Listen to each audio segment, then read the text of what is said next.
Chapter 6 Civil War. Lincoln was in trouble before he even took office. The slave states hated him. Almost no one in the South had voted for him.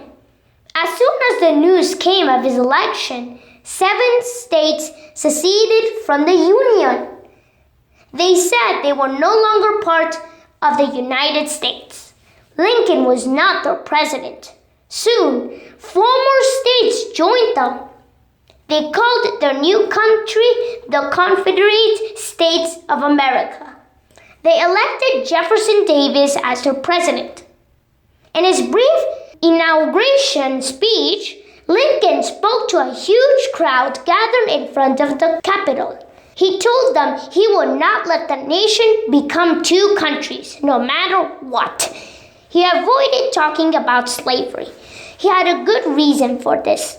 4 states where slavery was legal, Delaware, Maryland, Kentucky, and Missouri, had not left the Union. Lincoln didn't want to anger these states and lose them too. But despite Lincoln's wishes, the country was soon torn in 2. A month later, on April 12, 1861, Southern soldiers fired on Union soldiers at Fort Sumter in South Carolina. The Civil War has begun. Oh no!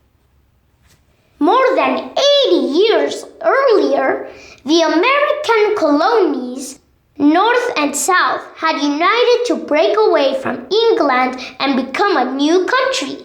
Now Americans would be fighting Americans. Families were divided, even Lincoln's own family. Oh no! His wife, Mary, had relatives in the South who owned slaves. They fought on the other side. Lincoln had no trouble getting volunteers for the army. People in the North supported the war, and everyone thought it would be over soon. Lincoln believed that to fight a war, the president needed more than in peacetime. There are some things the president is not supposed to do without the approval of Congress. Lincoln went ahead and did them anyway. He built up the army and spent money on weapons. He also eliminated freedoms that were set down in the Constitution. He said that people who threatened the war effort could be sent to prison without a trial. They didn't even have to be told what their crime was. But the war was so popular, Congress let Lincoln get away with it. The war did not end quickly. On both sides, soldiers died in bloody battles that didn't accomplish anything. Lincoln's armies didn't seem to have a plan for winning the war. People began to wonder if Lincoln was up to the job. The president is the commander-in-chief of the army, but Lincoln had never fought in any battles. He needed to teach himself about winning a war. Until he did, he would have to rely on his generals to advise him. And unfortunately, some of his generals weren't very good. Lincoln needed an army. What he had was a bunch of eager, inexperienced volunteers. He chose General George B. McClellan to turn them into real soldiers. In some ways, McClellan was a very smart choice. He was organized and good at details. The soldiers trusted him to take care of them. Unfortunately, he wasn't very good at actually fighting battles. He was too cautious. He kept refusing to attack the Confederate army. He was afraid his army wasn't ready.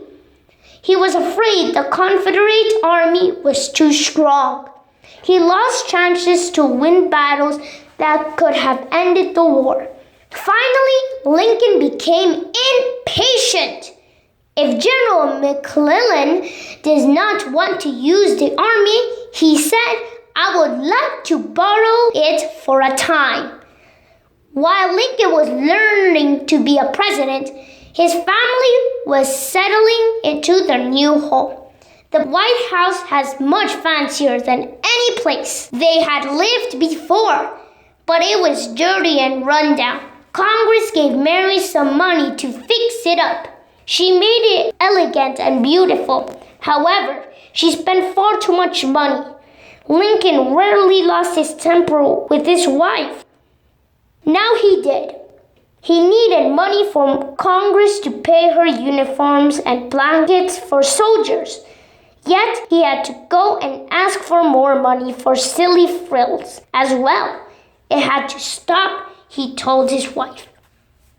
Lincoln's oldest son was away at college, but 10-year-old Willie and 80-year-old Tad had a wonderful time in Washington.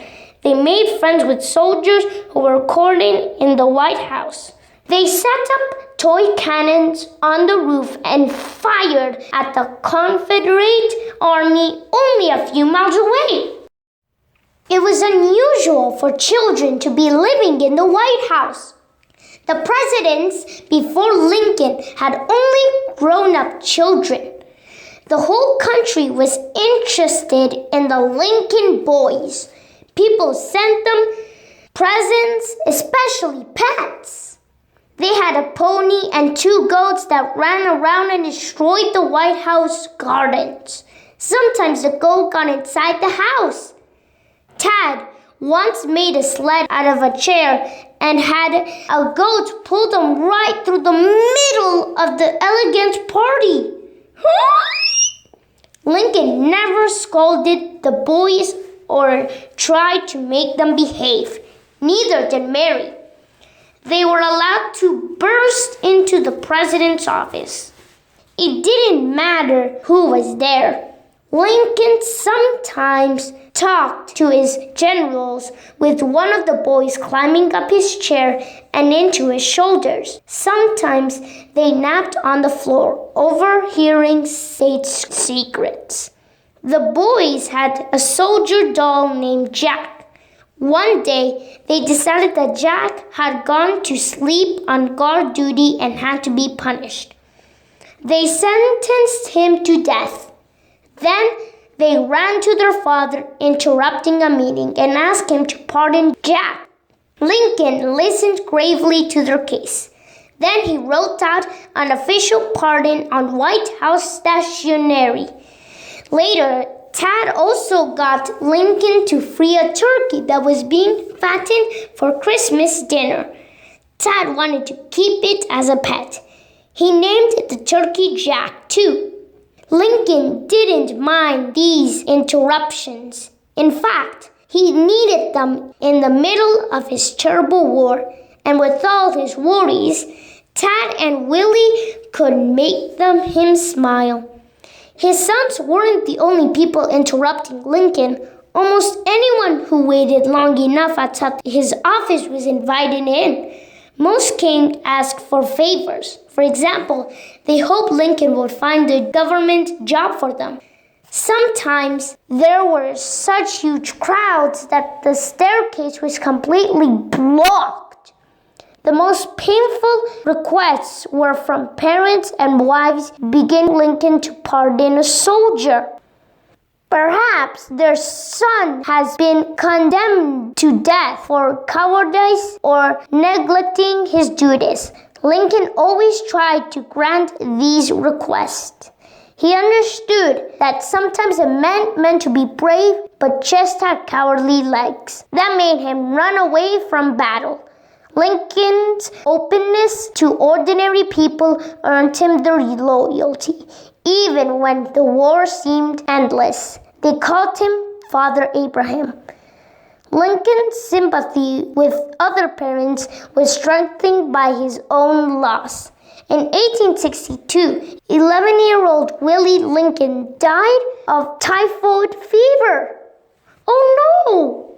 His death was terribly hard on both parents. Of all their sons, Willie had been most like his father. Mary fell apart from Willie's death. She couldn't believe he was really gone. She began to hold Census, hoping the spirits of both her dead sons, little Eddie and Willie, would visit her. A lot of people in Washington had never liked Mary. They thought she showed off. People whispered mean rumors. Some even said she was a Confederate spy. After all, she had brothers and sisters who sided with the South. The rumors were completely unfair. Mary may have been vain and irritating, but she was always loyal to her husband and to the Union. Anyone who was Lincoln's enemies was her enemy too, even her own brother. But she was so unpopular that some people actually said maybe Willie's death wasn't all bad. Oh no, it might stop Mary from making a fool of herself in public. Lincoln was as heartbroken over Willie's death as Mary. Sometimes he hid in his room so he could weep in peace. But after the first day, he never broke down in public.